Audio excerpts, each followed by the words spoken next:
தமிழகத்தில் வரும் சட்டமன்ற தேர்தலில் நிச்சயம் ஆட்சி மாற்றம் வரும் என பாஜக மாநில தலைவர் நயினார் நாகேந்திரன் தெரிவித்துள்ளார். திருவண்ணாமலை மாவட்டம் வேங்கிக்கால் பகுதியில் உள்ள தனியார் மண்டபத்தில் பாஜக சார்பில் பொதுக்கூட்டம் நடைபெற்றது. இதில் பாஜக மாநில தலைவர் நயினார் நாகேந்திரன் பங்கேற்றார்.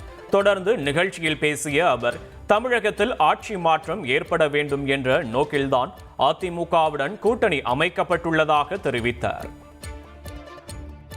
கூட்டணியை பற்றி யாரும் கவலைப்பட வேண்டிய அவசியம் இல்லை. கூட்டணி அண்ணா திராவிட முன்னேற்ற கழகத்தோடு நமது கூட்டணி இருக்கிறது. அதை அமைத்து கொடுத்தவர் நமது 2வது சர்தார் வல்லபாய் பட்டேல், நமது மாண்புமிகு உள்துறை அமைச்சர் அமித்ஷாஜி அவர்கள்.